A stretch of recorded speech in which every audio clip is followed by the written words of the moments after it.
Praise the Lord, my dear friends. Once again, I welcome you back to my channel, and I hope you all are doing good. And today I'm here to share with you from the book of Second Kings, chapter 4. What I want to tell you today is that, sometimes we do not obey God, and yet we expect the miracle. And I'll just share a passage from Second Kings, chapter 4 today. There are many examples in the Bible where people obeyed and they saw the work of God. So if you want your miracle, obey God, and your miracle is hidden there. Amen. So let's just read it out first. The wife of a man from the company of the prophets cried out to Elisha, "Your servant, my husband, is dead, and you know that he revered the Lord. But now his creditor is coming to take my 2 boys as his slaves." Elisha replied to her, "How can I help you? Tell me, what do you have in your house?" "Your servant has nothing there at all," she said, "except a small jar of olive oil." Elisha said, "Go around and ask all your neighbors for empty jars. Don't ask for just a few. Then go inside and shut the door behind you and your sons.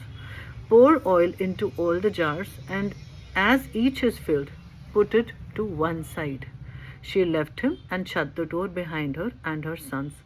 They brought the jars to her, and she kept pouring. Amen.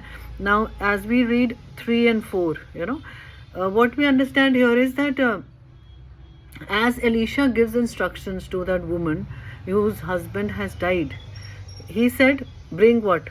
Empty jars. Not, don't just bring a few. Okay. Then this is the second instruction. The third is shut the door behind you. And the fourth is put oil in the jars. And the fifth is that put it on one side." There are 4-5 instructions here. Similarly, church, sometimes there are instructions for us from the Holy Spirit directly, or through their leaders, or through prophets, but we ignore. We do not bother, we do not take care, we are not even concerned what they are saying or what the Holy Spirit is saying, and we miss the miracle. Now, if you obey the word of God, even it is one instruction at that time, if Holy Spirit is speaking to you, or he's speaking to you through person, or in your spirit the Holy Spirit is dropping something here, obey. Even if it doesn't make sense to you at that time, just do it anyways. And I'm telling you, in my experience with the Lord, my past experience with the Lord in the last 26 years has only taught me how to take my miracle by obeying. Whatever the Lord would put in my heart, I would obey, even if people would make fun, or there wouldn't be much results, and they would say, "Oh, there was no result." If there's a meeting, sometimes people were not coming, and they would say, "Oh, there was no fruit." But I used to tell the Lord, "Lord, you told me to do this, so I did it." Then God would speak to me personally, "Yes, you did it." Now what Lord is doing, whether he's checking the hearts of the people or he's checking my heart for ministry, God knows. Amen. But I just do it anyways.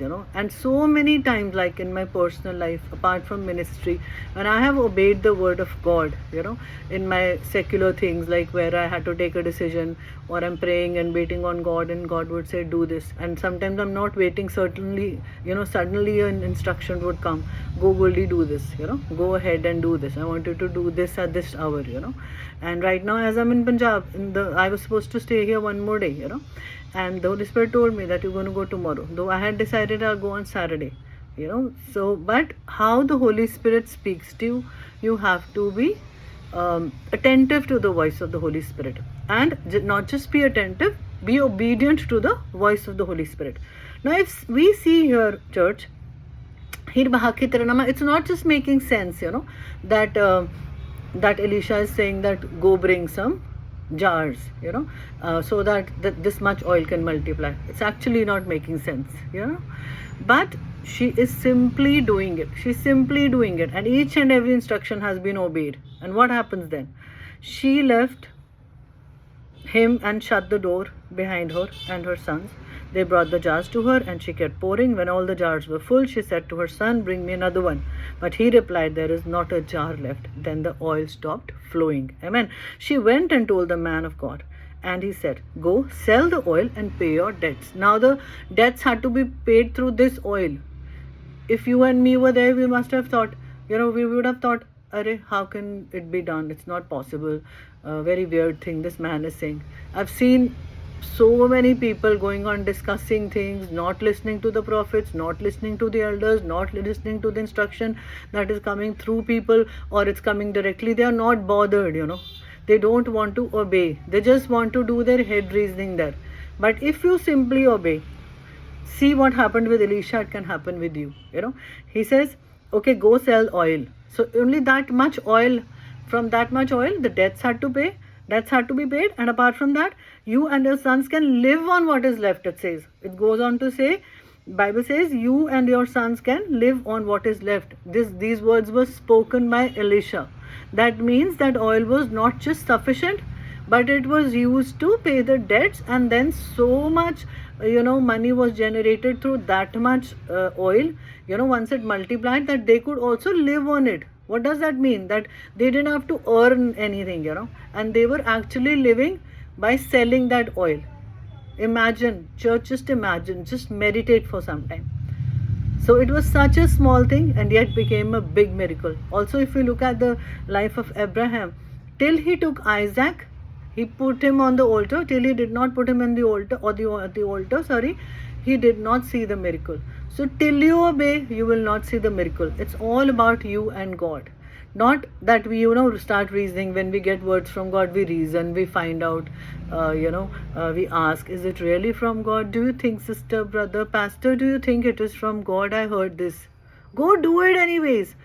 Even if you make a mistake, that's okay. Our children make mistakes. We teach them, okay, go again, try it. This is my voice, And then similarly, if you continue to hear God's voice, you will see the miracle. You will see the work. Maybe 2-3 times you hear other voices. Let it be, doesn't matter. God will not kill you, But go do it. Do it. Do it. And this is how I learned. And this is how I saw that it was actually the Lord speaking to me. So if you obey, you will see big things. You will see things which you've not imagined. Things that you had not even expected. Amen. So I'll just pray for you. Thank you, Father God. I just want to thank you for the people who are watching, God, today's Raha Khatam message, oh Father. Lord, I pray that you would speak to each one of them. I come against the spirit of disobedience and rebellion in the name of Jesus. I destroy your yoke. And I say, oh Lord, speak to your people. Help them to obey you so that they can see the miracle, Lord, as Elisha saw, Abraham saw, and many more people saw as they obeyed, oh God. So, Father God, I pray that they would meditate on also Genesis chapter 22, and Lord Jesus also on this chapter, and you would speak to them in different ways. And from today on, oh God, they will be the people who will obey you anyways, God.